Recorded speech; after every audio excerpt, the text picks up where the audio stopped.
All 9 episodes of WandaVision are now on Disney Plus, and it's time to talk about this show. I have not done episodic reviews because I tend to do season reviews, and so if you haven't seen the show or haven't seen the ending yet, this review will contain spoilers. Just want to let you know. You probably knew that already, but it's just something I gotta say nowadays. The first 3 episodes of this show were a very compelling mystery. They were presented in black and white and resembled old sitcoms like The Dick Van Dyke Show, with laugh track included, and they were directed like sitcoms as well. Mostly just one angle, as if the house was cut in half and you could have all the cameras from one side only. But there were always these points in those episodes where something strange would happen. Sometimes the aspect ratio would shift, or suddenly dolly shots would be introduced, and you were opened up into a world that was happening outside of this sitcom environment. She magically became pregnant, gave birth to twins, and suddenly they were much older than newborns. Strange things were going on, and there weren't a lot of answers. And I really like that.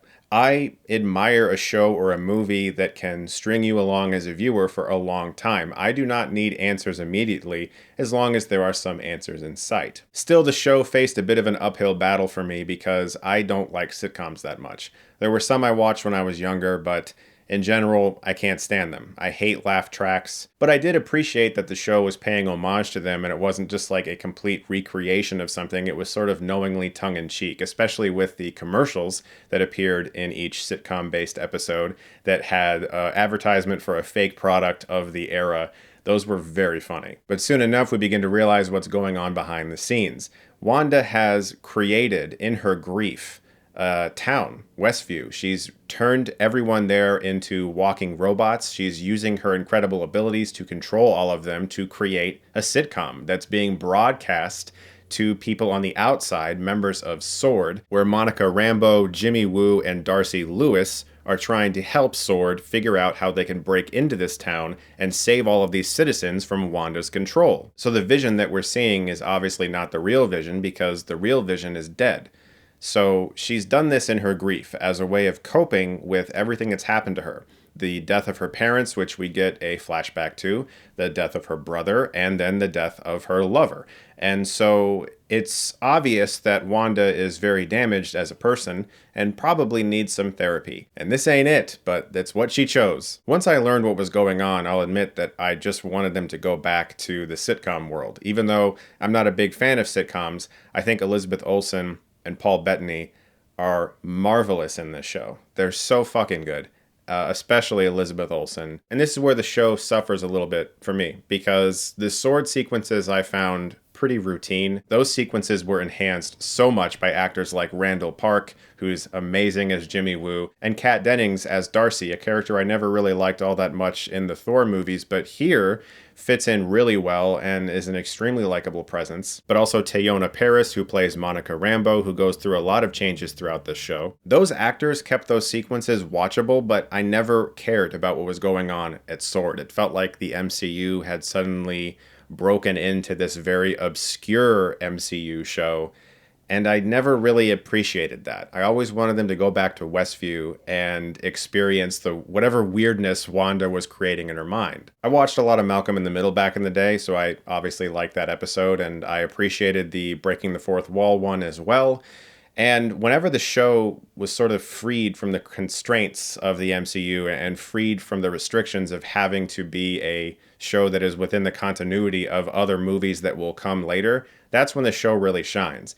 When it suddenly has to be an MCU property, that's where the show got boring for me. And unfortunately, I found the series finale very disappointing, and not for any of the reasons that some fans may have. For instance, I don't care about fan theories. I really couldn't give two shits about fan theories. I never pay attention to them. I pay attention to what the creators say or the actors involved with the show. And I was disappointed that a show that was so original and so unique and different ended with a bunch of fight scenes. You had two Visions fighting. You had Wanda and Agatha Harkness revealed as this evil witch played by Kathryn Hahn, who's excellent in the show. All that fighting was going on, and I felt like the show lost a bit of its personality. But it was entertaining. The show never stopped entertaining me, not once. And mostly it's because of the actors and their charisma. Everyone involved is so good, but the writing just didn't always meet. the actors that were on the screen. And there was another aspect of the series finale that I found a little troubling. It's when Wanda decides finally to let go of this facade, to let this mirage die and let all of these people go. After Vision fights with the other Vision, he touches that Vision's forehead, and it seems like he sort of transferred his memories to that Vision, who then flies away. So I'm assuming that guy's going to come back, be the new Vision, and it's going to be weird for a movie or two until he's back to normal. That seems like that's what they're setting up. But she lets go of Vision, she lets go of her kids, and this fake reality that she's been a part of disappears. And as she's walking away, Monica Rambeau says to her, "They'll never know what you sacrificed for them." It wouldn't change how they see me. And I remember thinking, like, I mean, she's kind of been torturing these people for who knows how long. One of the women in the town comes up to her at one point and says, "Please let my daughter out of her room." These are all people with lives, children, adults, married couples, and they're trapped in a mind game, and they've been there for a long time. And to be honest, Wanda's definitely doing some villainous shit here. I was like, if anything, she should be apologizing and facing some serious consequences right now for stripping all of these people away from their lives, separating them from their loved ones, and trapping them in a torturous mind game for a long time. So it felt strange to me that her repercussions for these actions seem to be having to sacrifice things that don't exist. It's kind of like she got to live in a fantasy world for a while, and then she had to give up the fantasy world and go away. She gained a lot of new powers and abilities, though, as well as the Scarlet Witch costume and the ability to be referred to as the Scarlet Witch.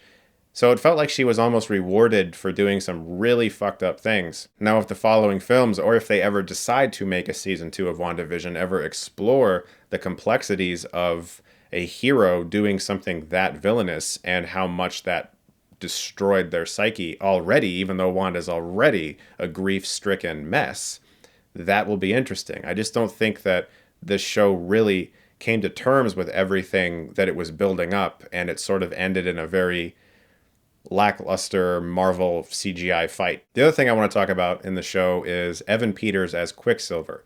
His introduction, I was so happy. He's one of my favorite parts of the X-Men universe, and to see him included in the MCU, I was getting very excited about what they could be doing with the multiverse and stuff. And again, I didn't look into fan theories. I'm watching the show, and Evan Peters is in it as Quicksilver. It seems pretty obvious, you know what I mean? But then they kind of change him and say, well, it's not exactly the guy you know. It's sort of like fake Quicksilver because somebody else recast him, and then it's Agatha all along, and all of this stuff is sort of switching that. And then at the end of the show, he turns out to be somebody named Ralph Boner. And so I don't really know exactly what Marvel was doing with that choice. It kind of seemed like an epic troll, and I don't know if that was the wisest choice. Fan theories aside, which again I didn't look into, you're looking at a fan favorite actor playing a fan favorite character in a Marvel show. It's understandable that people would assume he's playing the character that he's been playing because Marvel and Fox made a deal. I'm not going to blame fans for being disappointed when he ends up being Ralph Boner when you introduce this fan favorite character. But I'm not reviewing just the series finale when I grade this show. This is about the whole season, and I definitely liked the majority of it. I think they did really interesting things with a lot of the characters. I really liked the direction they took Wanda in regards to explaining just how terrible her life has been and showing the flashback sequences. I liked the surprises with Kathryn Hahn. I liked the use of actual witchcraft being introduced. All of that was really fun, and I had a good time with all that stuff, and I loved the mystery. I didn't necessarily need the answers as quick as I got them, but I also understand that not every viewer is as patient, and some people want to know what's going on a lot sooner. So overall, I really enjoyed WandaVision, and I just wish they stuck the landing a little better. I'm going to give WandaVision a B. Guys, thank you so much as always for watching. I'm also watching Season 2 of Servant right now, and I'm looking forward to Falcon and the Winter Soldier starting up, so I'll have reviews for those eventually. Guys, as always, thank you again, and if you like this, you can click right here and get Stuckmanized.